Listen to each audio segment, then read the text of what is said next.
عليك يا رسول الله الصلاة والسلام عليك يا حبيب الله الصلاة والسلام عليك يا شافع المذنبين الصلاة والسلام عليك يا رحمة للعالمين الحمد لله رب العالمين والعاقبة للمتقين والصلاة والسلام على سيد الأشراف الأنبياء والمرسلين وعلى آله وأصحابه أجمعين আল্লাহ সুবহানাহু তাআলার দরবারে আমরা প্রথমে শুকরিয়া জ্ঞাপন করে নিচ্ছি যে আল্লাহ সুবহানাহু তাআলা রবিউল আউয়াল ঈদে মিলাদুন নবী আমার প্রাণের নবীর এই আগমনের মাসে আজকের এই জুম্মায় আমাদেরকে মসজিদে হাজির হওয়ার তৌফিক দিয়েছেন। সেই মনিবের দরবারে আমরা প্রাণ খুলে শুকরিয়া জ্ঞাপন করে নিচ্ছি। সকলে পড়ছি আলহামদুলিল্লাহ। এটা হচ্ছে রবিউল আউয়াল, প্রথম বসন্ত। রাসূল আকরাম সাল্লাল্লাহু আলাইহি ওয়াসাল্লাম এই মাসে পৃথিবীতে আগমন করেছিলেন, তাশরীফ এনেছিলেন। এজন্য আমাদের কাছে এই মাসটা অত্যন্ত প্রাণপ্রিয় এবং যেই দিনে আমার নবী পৃথিবীতে আগমন করেছেন ওই দিনটাও আমাদের কাছে গোটা বছরের ভিতরে সব চাইতে খুশির, সব চাইতে আনন্দের। আজকে যে খুতবাটা আপনাদের সামনে উপস্থাপন করা হবে রবিউল আউয়ালের দ্বিতীয় খুতবা, এর বিষয় হুজুর ইসলামের গুণাবলী। রাসূল আকরাম সাল্লাল্লাহু আলাইহি ওয়াসাল্লাম এর যে সমস্ত গুণাবলী আছে, তার বৈশিষ্ট্য আছে, এই আলোচনাগুলো আজকের এই খুতবার ভিতরে আসছে। যেহেতু এটা ঈদে মিলাদুন নবীর চাঁদ, আমাদের সামনেই পবিত্র ঈদে মিলাদুন নবী এবং রাসূল আকরাম সাল্লাল্লাহু আলাইহি ওয়াসাল্লামের সম্পর্কে কোরআনুল কারীমে অনেক অনেক আয়াত আসছে, হাদিসের ভিতরেও অনেকগুলো হাদিস আসছে। তবে সবগুলো তো আর আলোচনা করা যাবে না, সময়ের ভিতরে যতটুকু সম্ভব তার কয়েকটা হাদিস আজকে আমরা এখানে আলোচনা করব।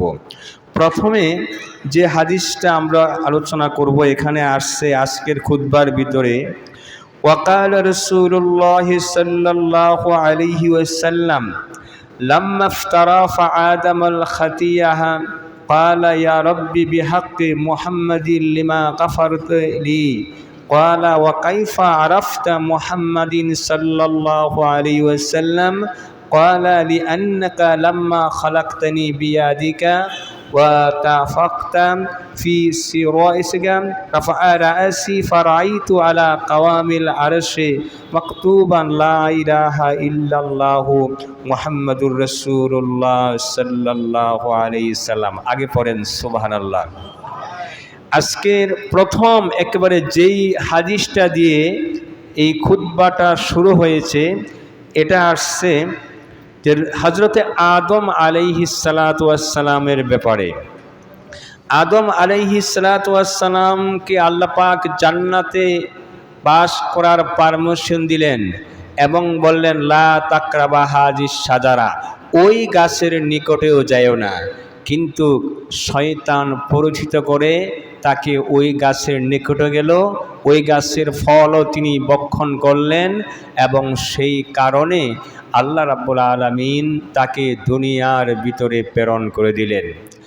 আদম আলাইহিস সালাতু ওয়াস সালাম যখন দুনিয়াতে আসলেন, আসার পরে তিনি দীর্ঘ সময় পর্যন্ত কান্নাকাটি করলেন, ক্ষমা চাইলেন, কিন্তু আল্লাহ রাব্বুল আলামিন তার গুনাহ ক্ষমা করছে না, মাফ হচ্ছে না।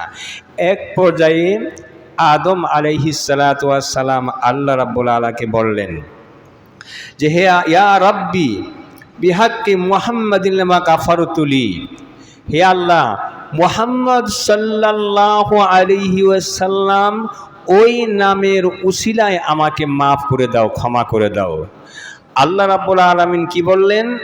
ক্বালা ওয়া কাইফা আরাফতা মুহাম্মাদান, হে আদম তুমি কাইফা কিরূপে মুহাম্মদ সাল্লাল্লাহু আলাইহি ওয়াসাল্লামকে তুমি চিনলা কিভাবে?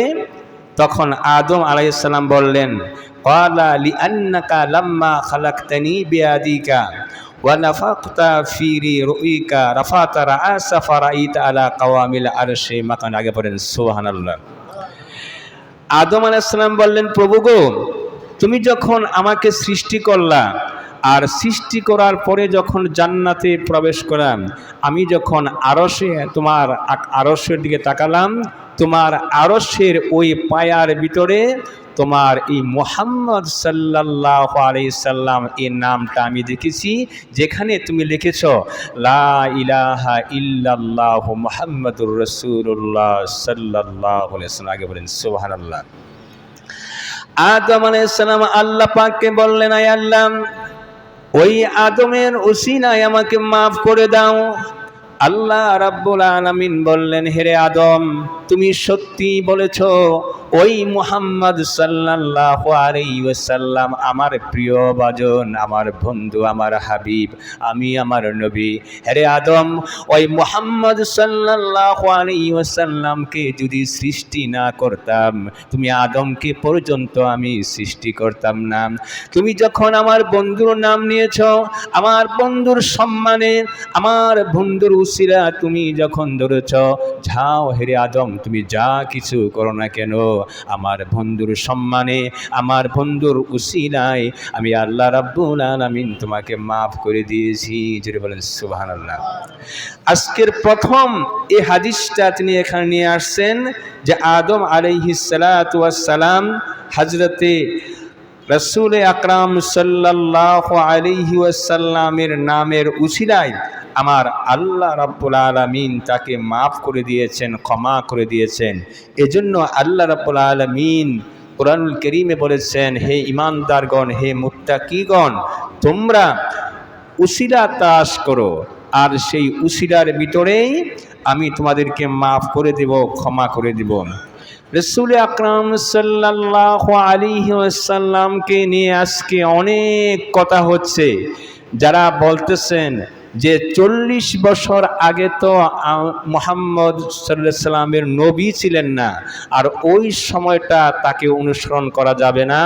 40 বছর পরে যখন তাকে নবুয়ত দেওয়া হয়েছে, তখন তার অনুসরণ করতে হবে, এর আগের জীবন অনুসরণ করা যাবে না, যেহেতু তিনি নবী ছিলেন না। তবে রাসূল আকরাম সাল্লাল্লাহু আলাইহি ওয়াসাল্লাম কখন থেকে নবী? কুরআনুল কারীমে আয়াত আসছে, অনেকগুলো হাদিস আসছে। আজকে একটা হাদিস আপনাদের সামনে উপস্থাপন করব। এই হাদিসটা আসছে 8টা হাদিসের কিতাবে। ইমাম বাইহাকির দালাইলুন নবুওয়াত, ইমাম কাসতালানি মাওয়াহিবুল লাদুনিয়া, ইমাম জুরজানি শরহে মাওয়াহিদুল লাদুনিয়া, ইমাম ইবনে হাজার মক্কি আফজালুল কুবরা, ইমাম মুহাম্মদ ইবনে মাহমুদ আল ফাসি মাতালিউল মুসাররাত, আল্লামা দিদার বকরি আল খামিস, আল্লামা শেখ আব্দুল হক মুহাদ্দিস দেহলভী মাদারিসুন নবুওয়াত, আল্লামা আহমদ রাজা খান সালাতুস সুফা ফি নূরিল মুস্তাফা, এই 8টা কিতাবে এই হাদিসটা আসছে। হাদিসটা কি? আন জাবির ইবনে আব্দুল্লাহ আনসারী ক্বালা কুলতু ইয়া রাসূলাল্লাহ ইয়াতি ওয়া উম্মি আখবারনি আন্না আউওয়ালা শাইইন খালাকতাল্লাহ তাআলা ক্বাবলাল আশিয়া قال يا جابر إن الله تعالى خلقت قبل الأنبياء نور نبيك بالنور فجعل ذلك قلم ولا جنة ولا نار ولا ملاك ولا الأسماء ولا الأرض ولا الشمس ولا القمر والأرض আগে পড়েন সুবহানাল্লাহ। এখানে হাদিসে আসছে জাবের ইবনে আনসার রাদিয়াল্লাহু তাআলা হতে বর্ণনা করেন, তিনি বলেন আমি রাসূল আকরাম সাল্লাল্লাহু আলাইহি ওয়াসাল্লামকে জিজ্ঞাসা করলাম, হে আল্লাহর রাসূল, আমার পিতা মাতা আপনার জন্য কুরবানি হোক। সমুদয় বস্তু সৃষ্টির পূর্বে আল্লাহ কোন বস্তু সর্বপ্রথম সৃষ্টি করেন? তিনি রাসূল আকরাম সাল্লাল্লাহু আলাইহি ওয়াসাল্লাম বললেন, হে জাবের, নিশ্চয় আল্লাহ তাআলা সমুদয় বস্তুর সৃষ্টির পূর্বে নিজ নূর হতে তোমার নবীর নূর মুবারক সৃষ্টি করলেন। জুড়ে বলেন সুবহানাল্লাহ। কখন সৃষ্টি করলেন? সেই নূরের কুদরতে আল্লাহ তাআলা চাইলেন, ঘুরে বেড়াতে লাগলেন। সে সময় লৌহ কলম, ফেরেশতা, দুজক, আসমান, জমিন, চন্দ্র, সূর্য, ফেরেশতা, মানব দানব কিছুই ছিল না। আগে বলেন সুবহানাল্লাহ। তো রাসূল আকরাম সাল্লাল্লাহু আলাইহি ওয়াসাল্লামকে যখন আমার আল্লাহ রাব্বুল আলামিন সৃষ্টি করেন, তখন তো আসমান, জমিন, লৌহ কলম, গ্রহ তারা, এই সুন্দর পৃথিবী আমার আল্লাহ রাব্বুল আলামিন কোনো কিছুই সৃষ্টি করেন নাই। আর সেই সময়ই আমার প্রাণের নবীকে আমার আল্লাহ রাব্বুল আলামিন সৃষ্টি করেছেন। আগে বলেন সুবহানাল্লাহ। তাহলে আমার নবী হলেন কি 40 বছর পরে, যখন আসমান, জমিন, লৌহ কলম, গ্রহ তারা কোনো কিছুই সৃষ্টি করেন নাই, ওই সময় থেকে আমার নবী হচ্ছেন নবী। এই জন্য আমার আল্লাহ বলছেন ওয়াহুয়াল আউয়ালু ওয়াল আখিরু ওয়াল জাহিরু ওয়াল বাতিনু। হে নবী, আপনি প্রথম, আপনি শেষ এবং আপনি প্রকাশ্য, আপনি গোপনীয়। আপনার রহস্য একমাত্র আমি আল্লাহ পাকই ভালো জানি। আগে বলেন সুবহানাল্লাহ। রাসূল আকরাম সাল্লাল্লাহু আলাইহি ওয়াসাল্লাম সম্পর্কে আরেকটা হাদিস এখানে আসছে, নূরে মুজাসসাম মুহাম্মদুর রাসূলুল্লাহ সাল্লাল্লাহু আলাইহি ওয়াসাল্লাম। এই কিতাবের 140 পৃষ্ঠায় এই হাদিসটা আসছে। আমার প্রাণের নবীকে আমার আল্লাহ রাব্বুল আলামিন কখন সৃষ্টি করেছেন? ইবনে আব্বাস রাদিয়াল্লাহু তাআলা আনহু বলেছেন, আল্লাহ তাআলা যখন মাখলুকাতের সৃজন করতে ইচ্ছা করলেন, তখন পৃথিবী তিনি আসমান স্থাপন করলেন। তিনি নিজ নূর হতে মুষ্টিময় নূর গ্রহণ করলেন। অনন্ত তিনি ওই নূরকে বললেন, তুমি আমার হাবিব মুহাম্মদ সাল্লাল্লাহু আলাইহি ওয়াসাল্লাম হয়ে যাও। এরপর সেই নূরে মুহাম্মদ সাল্লাল্লাহু আলাইহি ওয়াসাল্লাম আদম সৃষ্টির 25,000 বছর পূর্বে আরশে তাওয়াফ করছিলেন। আগে বলেন সুবহানাল্লাহ।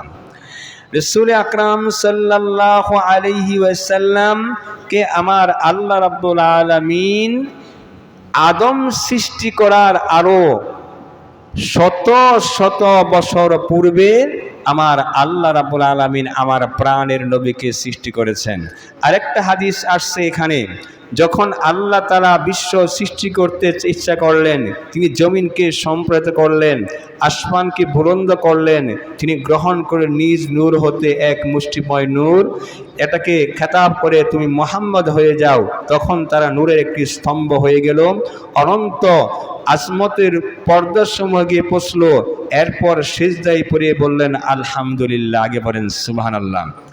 আল্লাহ রাব্বুল আলামিন যখন কোনো কিছুই সৃষ্টি করেন নাই, তখন আল্লাহ রাব্বুল আলামিন সর্বপ্রথম আমার প্রাণের নবীর নূর মুবারক আমার আল্লাহ তৈরি করলেন। ওই নূর যখন আমার আল্লাহ তৈরি করলেন, ওই নূরের আসমত, তার সম্মান উঁচু থেকে উঁচুরে চলে যেতে পারল। ওই নূর মুবারক সর্বপ্রথম আমার আল্লাহর প্রশংসা করলেন আলহামদুলিল্লাহ, সমস্ত প্রশংসা তুমি আল্লাহর জন্য। আগে বলেন সুবহানাল্লাহ।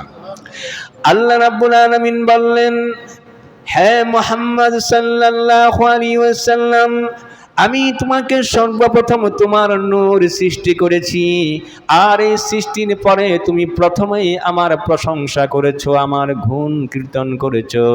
হে মুহাম্মদ সাল্লাল্লাহু আলাইহি ওয়াসাল্লাম, তুমি যখন আমার প্রশংসা করেছো, তুমি যখন আমার গুণ কীর্তন করেছো, আমি আল্লাহ রাব্বুল আলামিন তোমার জন্য এমন একটা নাম নির্ধারণ করে দিলাম।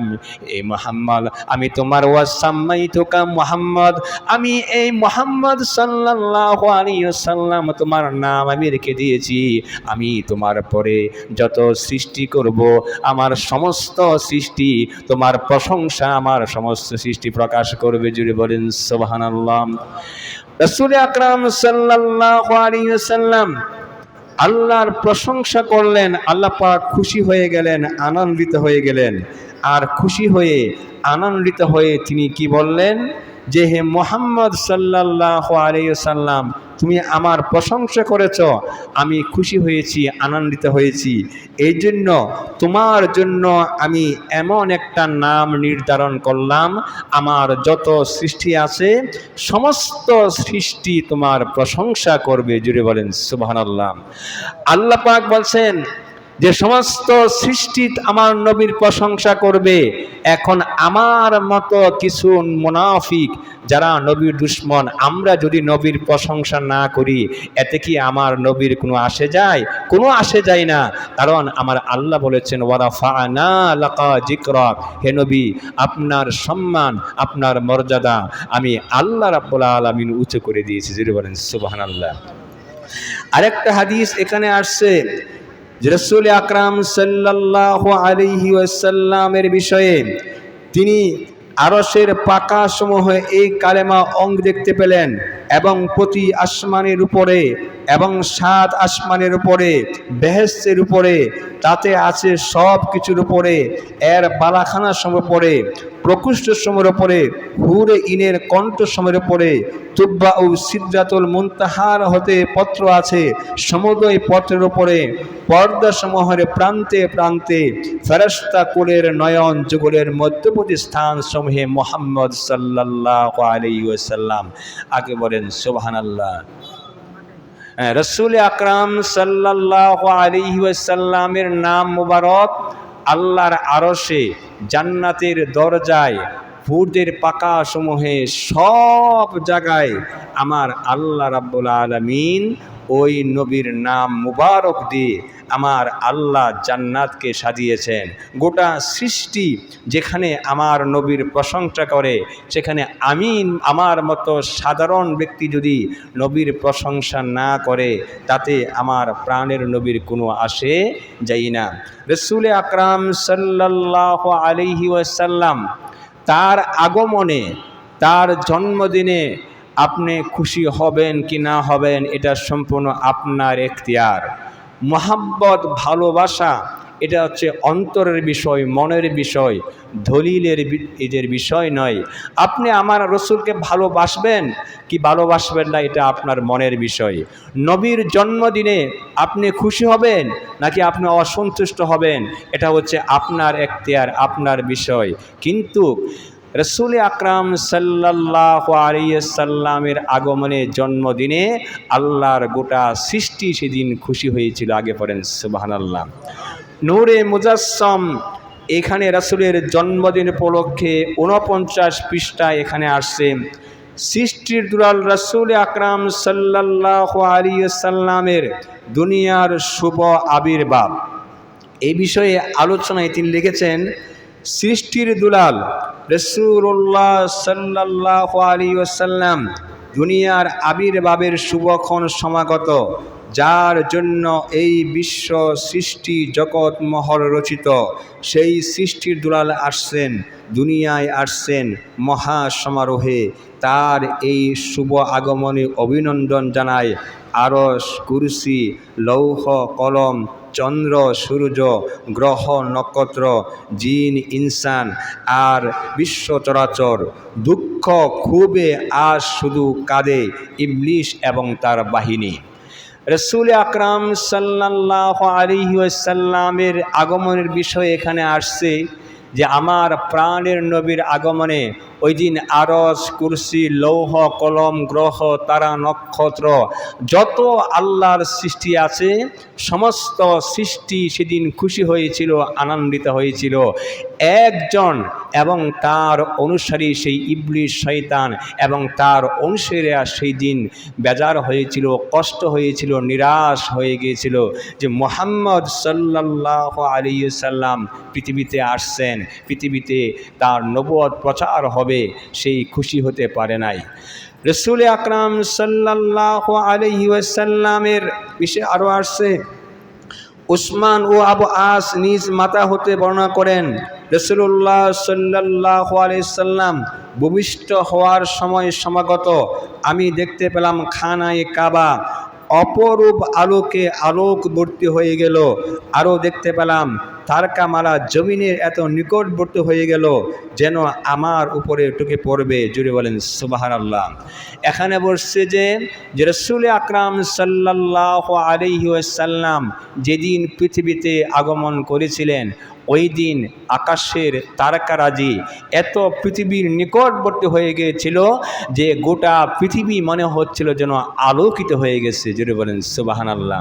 রাসূল আকরাম সাল্লাল্লাহু আলাইহি ওয়াসাল্লামের আগমন কোরআনুল কারীমে অনেক আয়াত আসছে, হাদিসের ভিতরে অনেকগুলো হাদিস আসছে যে রাসূল আকরাম সাল্লাল্লাহু আলাইহি সাল্লামের আগমনে খুশি হবে নবীর প্রেমিকেরা, যারা আমার নবীকে ভালোবাসবে কেবলমাত্র তারাই খুশি হতে পারবে। যারা আমার নবীকে ভালোবাসবে না তাদের পক্ষে নবীর আগমনে খুশি হওয়া সম্ভব নয়, ঈদে মিলাদুন্নবী পালন করাও সম্ভব নয়। আগামী সোমবার সেই পবিত্র ঈদে মিলাদুন্নবী আমরা মাগরিবের নামাজের পরে নবীর এই ঈদে মিলাদুন্নবীর মিলাদ মাহফিল অনুষ্ঠিত হবে। আপনাদেরকে অংশগ্রহণ করার জন্য আমি আহ্বান করছি। আল্লাহ রাব্বুল আলামিন আমাদের সকলকে তৌফিক দান করুন, আমরা যেন সেই মিলাদ মাহফিলের মাধ্যমে আমার নবীর আগমনের ওই ভালোবাসার সময়টাকে আমরা যেন খুশি প্রকাশ করতে পারি। আল্লাহ পাক সকলকে সেই তৌফিক দান করুন। সকলে বলছে আমিন। ওয়া আখিরু দাওয়ানা ওয়া মা আলাইনা ইল্লাল বালাগ। যারা সুন্নত পড়েন না এখন পড়ে নেন।